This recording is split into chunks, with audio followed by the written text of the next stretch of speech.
नमस्कार, मैं प्रवीण गौतम और आप देख रहे पब्लिक मीटर। दोस्तों, वीडियो में इस बात का विश्लेषण करेंगे कि चित्रा त्रिपाठी की डिबेट में समाजवादी पार्टी के प्रवक्ता अनुराग भदौरिया का किस तरह अपमान किया गया और अपमान के बाद सोशल मीडिया पर चित्रा त्रिपाठी के नाम वीडियो जारी करते हुए अनुराग भदौरिया ने क्या बोला है, उनका वीडियो भी आपको दिखाएंगे। पहले बात करते हैं पूरा खेल क्यों खेला जा रहा है। चित्रा त्रिपाठी अकेली ऐसी एंकर नहीं है जिन्होंने समाजवादी पार्टी के प्रवक्ता पर या विपक्षी नेताओं पर ऐसे आरोप लगाए हैं।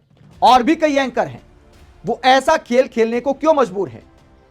जो ये सवाल उठाता है कि क्या टास्क दिया गया है और ये टास्क क्यों दिया गया है। ये टास्क इसलिए दिया गया है कि मोदी जी इस बात पर राजनीति करते थे। अब 5 राज्यों में चुनाव चल रहा है। अगर सामान्य हालात होते तो एक बार फिर राजनीति करते कि देखिए कैसे दुनिया में डंका बज रहा है।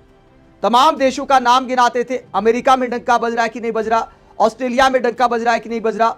ये पीएम मोदी के बयान होते थे चुनावी रैलियों में, जो इस बार नहीं दे पा रहे। दुनिया में हिंदुस्तान का डंका बज रहा है। अमेरिका में भी बज रहा है, यूके में भी बज रहा है, ऑस्ट्रेलिया में भी बज रहा है, यूरोप में भी बज रहा है, एशिया में भी बज रहा है। आपको गर्व हो रहा है, खुशी हो रही है, संतोष हो रहा है। ये सब किसके कारण हो रहा है? तो इस अंदाज में जो पीएम मोदी वोट मांगा करते थे, अब की बार भी ऐसे ही वोट मांगे जाते। इजराइल वाले मेडल को लेकर वोट मांगे जाते कि देखिए इजराइल की संसद ने, एक ताकतवर देश की संसद ने पीएम मोदी को कितना बड़ा सम्मान दिया। लेकिन वो मेडल अब पीएम मोदी के लिए महंगा पड़ गया है। विपक्षी नेता आलोचना कर रहे हैं कि उस मेडल की वजह से ईरान के साथ हमारे संबंध पहले जैसे नहीं रहे। पीएम मोदी ने एक बड़ी विदेश नीति की भूल की है इजराइल जाकर ठीक युद्ध से पहले। क्या पीएम मोदी को इस बात की भनक नहीं थी? उसके बाद अमेरिका ईरान की जंग रुकवाने के लिए जब पाकिस्तान की मध्यस्थता की खबर सामने आई तो विपक्षी नेताओं ने विदेश नीति की आलोचना की कि हम भी मध्यस्थ हो सकते थे, हम भी ये लड़ाई रुकवा सकते थे। भारत की यारी ईरान के साथ भी रही है और अमेरिका के साथ भी रही है। वो अलग बात है कि अमेरिका आजकल शुद्ध तौर पर व्यापारी बन गया है, लेकिन फिर भी पीएम मोदी इस भूमिका में हो सकते थे। हम क्यों नहीं हो पाए? मोदी सरकार की विदेश नीति की विपक्षी नेताओं ने आलोचना की कि पाकिस्तान की छवि एक आतंकवादी देश की थी। उस देश की मध्यस्थता आखिरकार दुनिया के बड़े देश कैसे स्वीकार कर सकते हैं? क्या ये हमारी विदेश नीति की हार नहीं है? ये सवाल तमाम विपक्षी नेताओं ने उठाया और ये सवाल जायज भी दिखाई देता है। इसमें पाकिस्तान प्रेम वाली कोई बात नहीं है। हमें अपनी चिंता है कि पाकिस्तान को जो कोई भाव नहीं देता था उसकी मध्यस्थता कैसे स्वीकार कर ली गई। भले अमेरिका के इशारे पर ऐसा हो रहा है, लेकिन आज अगर इटली की प्रधानमंत्री पाकिस्तान के प्रधानमंत्री से फोन पर बातचीत कर रही हैं युद्ध के बीच, तो ये पाकिस्तान के तो ये इस पूरे मामले को दिखाता है कि इस मध्यस्थता का दुनिया में क्या असर पड़ रहा है। तो गंभीरता से इन मुद्दों पर बात की जाती है। लेकिन आजकल क्या है, सवाल अगर कोई उठा दे कि पाकिस्तान की बजाय हम मध्यस्थ क्यों नहीं हो पाए, तो हमारे एंकरों को नया टास्क दिया गया है उन्हें पाकिस्तानी प्रेमी बताने का। इस टास्क के तहत ही क्या खेल खेला जा रहा है, पहले अमन चोपड़ा का ये पोस्ट देखिए आप। अमन चोपड़ा क्या कहते हैं? न्यूज 18 के एंकर अमन चोपड़ा कहते हैं पाकिस्तान ने विश्वगुरु का खिताब लिया। उदित राज ने ऐसा कहा। पाक को दलाल कहा, स्वयंभू विश्वगुरु एक्सपोज हुआ, ये जयराम रमेश ने बयान दिया। आतंकी देश शांति दूत बना, ये संजय सिंह ने कहा। पाकिस्तान ने अहम भूमिका निभाई, महबूबा मुफ्ती ने कहा। पाकिस्तान की प्रतिष्ठा बढ़ी, मोदी जिम्मेदार, संजय राउत ने कहा। पहला प्यार होता है। तो पाकिस्तान को इन नेताओं का पहला प्यार घोषित कर दिया अमन चोपड़ा ने। लेकिन जिस किसी के अंदर बुद्धि है, तो आप इन बयानों को अगर आप देखेंगे तो इसमें पाकिस्तान के लिए कोई प्यार दिखाई नहीं देता। किस में बताओ पाकिस्तान के लिए प्यार दिखाई दिया?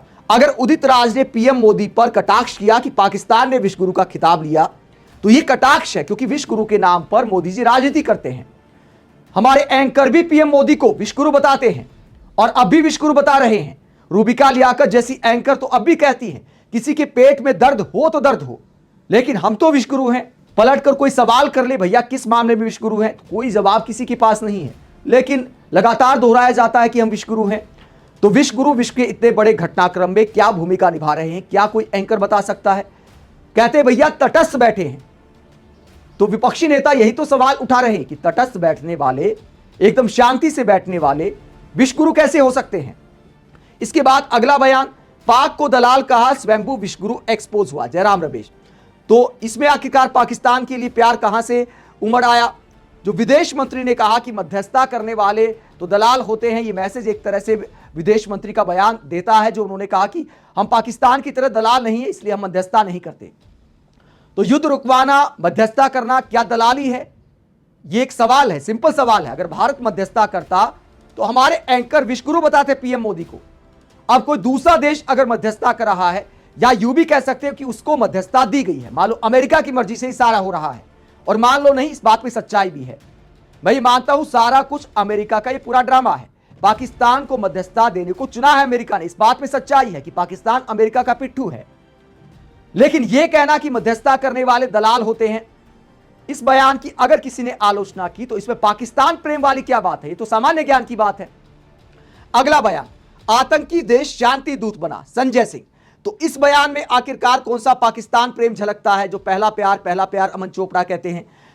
आतंकी देश बता रहे संजय सिंह पाकिस्तान को, और मोदी सरकार से सवाल कर रहे हैं कि आपकी क्या विदेश नीति है कि एक आतंकी देश को शांति दूत वाली भूमिका दी जा रही है, और हमारे होते आखिरकार ऐसा कैसे हो गया? पीएम मोदी के विश्वगुरु होते ऐसा कैसे हो गया? तो ये सवाल बनते हैं, इसमें पाकिस्तान प्रेम कहां से आ गया? तो ये नया टास्क है कि अब डंका बजने वाला गेम नहीं खेल सकते 5 राज्यों के चुनाव में। तो एंकरों को क्या टास्क दिया गया है कि भैया विपक्ष वालों को पाकिस्तानी प्रेमी साबित कर दो? क्या इसलिए खेल खेला जा रहा है?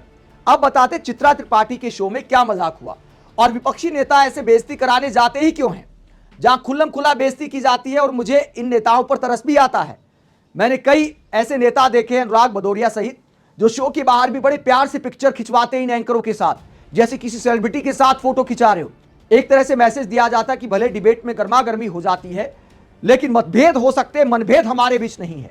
लेकिन भैया, अगर कोई दुश्मन देश का आपको प्रेमी बताएगा, अगर आपको ऐसे बेइज्जत करेगा, तो बाहर ऐसे फोटो खिंचवाना अपने आत्मसम्मान के साथ समझौता करना है।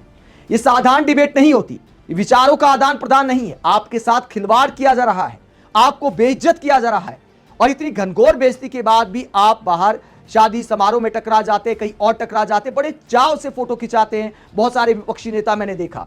क्या भूल जाते ये एंकर आपके साथ क्या गेम करते हैं, कैसे आपको बेइज्जत करते हैं? और ऐसी बेइज्जती हुई है अनुराग भदौरिया की। कायदे से आगे से चित्रा की डिबेट में जाना नहीं चाहिए अगर अपमान महसूस होता है तो। क्या बेइज्जती की चित्रा त्रिपाठी ने? यहां पर बात होती है, अनुराग भदौरिया कहते हैं कि कोई भी बिचौलिया हो, अगर शांति की स्थापना हो रही है, अगर युद्ध रुक रहा है, तो हमें इसका स्वागत करना चाहिए।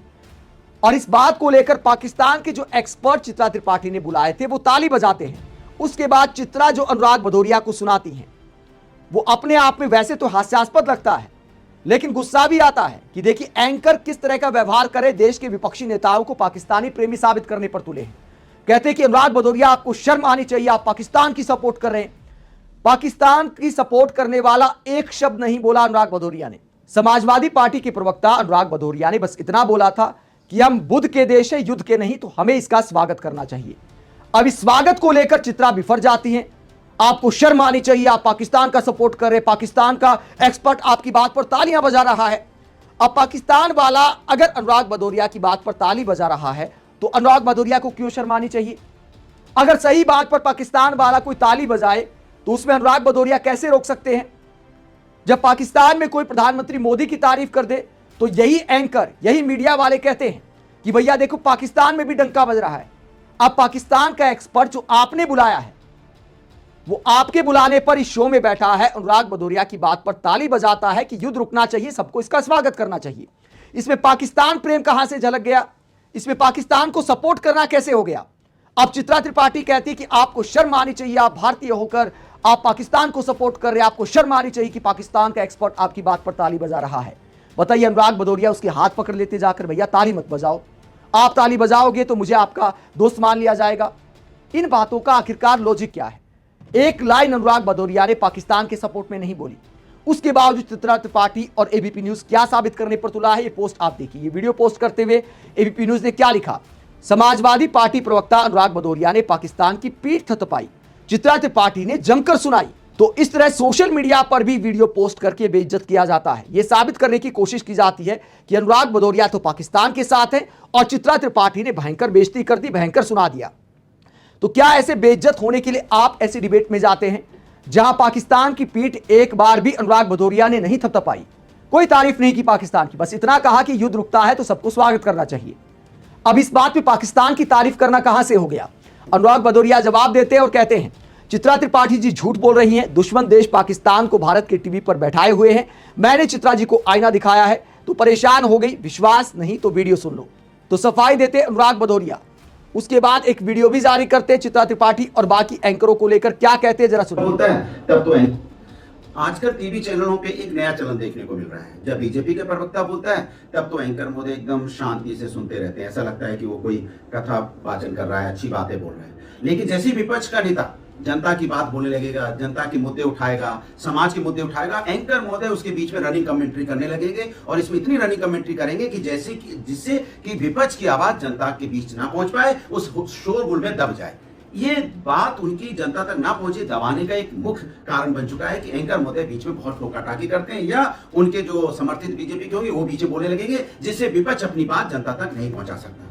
ये देखने को मिल रहा है। दूसरा भी एक नया चलन चला है कि कुछ चैनल पाकिस्तानी पत्रकार और नेता को ही बैठा लेंगे और पाकिस्तानी जो नेता और पत्रकार है उसकी बात को विपक्ष से जोड़ देंगे, विपक्ष से जोड़ने की कोशिश करेंगे और फिर कहेंगे देखिए विपक्ष पाकिस्तान की बात कर रहा है। अरे विपक्ष तो कह रहा है दुश्मन देश है पाकिस्तान, आतंकी देश है पाकिस्तान, को हमें चाहिए ही नहीं। लेकिन फिर भी पाकिस्तान के किसी नेता पत्रकार को हिंदुस्तान के टीवी चैनल बैठाने की क्या जरूरत है? क्यों बैठाते हैं हिंदुस्तान के टीवी चैनलों पे? उन्हें तो नहीं बैठाना चाहिए क्योंकि हमारा दुश्मन देश है, हम तो उनको देखना भी नहीं चाहते। फिर उनको अपने टीवी चैनल पे बैठाएंगे, उसके बाद फिर उसको विपक्ष से जोड़ देंगे। ये नया चलन चला है भाई, कमाल की बात हो रही है। क्या लोकतंत्र में ये शोभा देता है? स्वस्थ लोकतंत्र में जो हमारी पत्रकारिता होती है, चौथा स्तंभ है लोकतंत्र का, ये मजबूत होने चाहिए। इसमें सवाल जवाब होना चाहिए। विपक्ष अपनी बात कहे तो जनता तक जानी चाहिए, सत्ता पक्ष अपनी बात कहे तो जनता तक जाए, दोनों की बातें जनता तक जाए और जो एंकर होता है वो दोनों की बातें जनता तक जाने दे। बट एंकर महोदय, कुछ एंकर ऐसा काम कर रहे हैं कि वो विपक्ष की आवाज को दबाने की कोशिश कर रहे हैं। ये परंपरा ठीक नहीं है, ये चलन ठीक नहीं है। मुझे लगता है देश की जनता को ये चलन समझना चाहिए,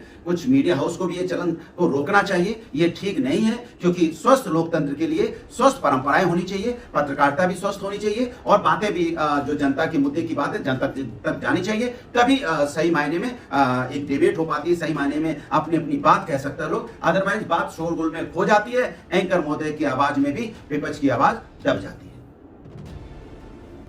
तो चित्रा त्रिपाठी से बेइज्जत होने के बाद अनुराग भदौरिया ने कितना मासूम बयान दिया है, जैसे देश की जनता जानती नहीं है, जैसे टीवी एंकर जानते नहीं है। क्या पहली बार ऐसा हो रहा है? भैया आप जाते ही क्यों हैं? आपको सोच विचार करना चाहिए। लोग सुधरने वाले नहीं है। सुधरता वो है जिसे अपनी गलती पता ना हो। ये जानबूझकर किया जाता है, जानबूझकर ऐसा खेल खेला जाता है। किसके लिए बैटिंग की जा रही सब समझ में आता है। जब सवाल किया जाता है कि भैया आप पाकिस्तान वालों को क्यों बुलाते हैं, तो चित्रा त्रिपाठी कहते हैं हम तो लानत मनानत के लिए बुलाते हैं, मतलब लानते देने के लिए बुलाते हैं। बताइए ये कौन सी रस्म होती है? आगे कहती है कि देखिए हम तो एक्सपोज करने के लिए बुलाते हैं। बताइए क्या पाकिस्तान एक्सपोज नहीं है? क्या एक्सपोज करना पाकिस्तान का?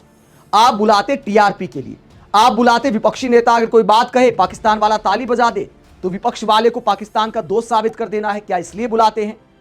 आप इस पूरे मसले को लेकर क्या सोचते हैं? क्या अनुराग भदौरिया जैसे विपक्षी प्रवक्ताओं को ऐसे बेइज्जत होने के लिए लगातार ऐसी डिबेट में जाते रहना चाहिए या फिर ऐसी डिबेट में जाना बंद करना चाहिए? कमेंट बॉक्स में अपनी राय जरूर दें, साथ ही चैनल को सब्सक्राइब भी करें। नमस्कार।